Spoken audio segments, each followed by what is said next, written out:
മുണ്ടക്കൈ ചൂരൽമല ദുരന്തത്തിന് 1 വയസ്സാകുമ്പോൾ നെഞ്ചുപിളരും വേദനയോടെ ആ ദുരന്ത ദിനങ്ങളെ ഓർത്തെടുക്കുന്ന ഒരാളുണ്ട് വയനാട്ടിൽ.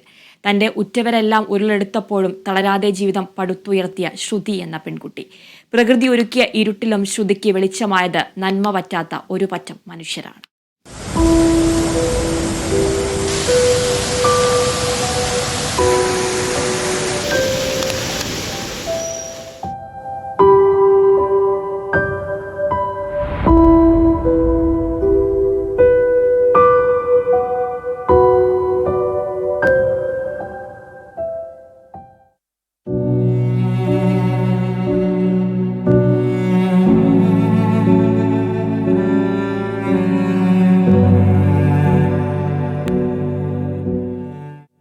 ജൂലൈ 30 അന്നത്തെ ആ കനത്ത മഴയുടെ കുളിരിൽ ശാന്തമായി ഉറങ്ങുമ്പോഴാണ് ഇടുത്തി പോലെ ആ വലിയ ദുരന്തം വന്നു ഭവിച്ചത്. ആർത്തുലച്ച് പെയ്ത മഴയിൽ അന്ന് 2 ഗ്രാമങ്ങളായിരുന്നു ഒലിച്ചുപോയത്. ദുരന്തത്തിന് ഇരയായതാകട്ടെ തോട്ടം തൊഴിലാളികളടക്കമുള്ള സാധാരണ മനുഷ്യരും. നാട് അതുവരെ കാണാത്ത കനത്ത ആഘാതത്തിന്റെയും സങ്കടക്കടലിന്റെയും മുഖത്തുനിന്ന് അതിജീവിച്ചവരിൽ ഒരാളാണ് ശ്രുതി. ആ മഹാദുരന്തത്തിൽ അമ്മയും അച്ഛനും സഹോദരിയും അടക്കം കുടുംബത്തിലെ 9 പേരെയാണ് ശ്രുതിക്ക് നഷ്ടമായത്.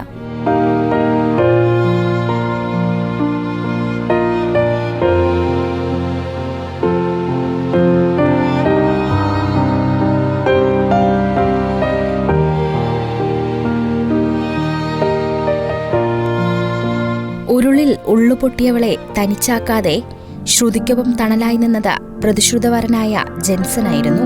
ഇനിയുള്ള കാലം അത്രയും കൂടെയുണ്ടാകുമെന്ന ജെൻസന്റെ വാക്കുകളിലായിരുന്നു ശ്രുതിയുടെ പ്രതീക്ഷയും ജീവിതവും. എന്നാൽ ആ വാക്കുകൾക്ക് അധികം ആയുസ്സുണ്ടായിരുന്നില്ല. ഒരു വാഹനാപകടത്തിൽ ശ്രുതിയെ തനിച്ചാക്കി ജെൻസനും മടങ്ങി.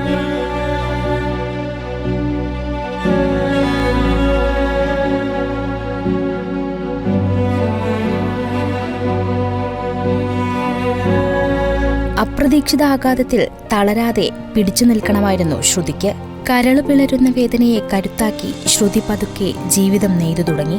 ഉറ്റവരെ നഷ്ടപ്പെട്ട ശ്രുതിയെ സർക്കാരും ചേർത്തു നിർത്തി. കൽപ്പറ്റ കളക്ടറേറ്റിലെ റവന്യൂ വകുപ്പിൽ ക്ലർക്കാണിപ്പോൾ ശ്രുതി. മുന്നോട്ട് ജീവിതാവസാനം വരെ ഒരു ഇതായല്ലോ, അതിൻ്റെ ഒരു സന്തോഷമുണ്ട്. പക്ഷെ ഇത് കാണാൻ എൻ്റെ ഇച്ഛയില്ലല്ലോ എന്നുള്ളൊരു സങ്കടമുണ്ട് എനിക്ക്.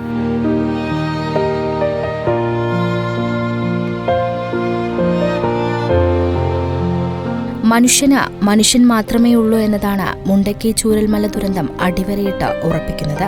ശ്രുതിയെ കൈവിടാതെ തണലൊരുക്കിയ മനുഷ്യരാണ് ഓരോ അതിജീവനത്തിന്റെയും പ്രതീക്ഷ. Nimisha Mythili, news desk, Kerala vision news.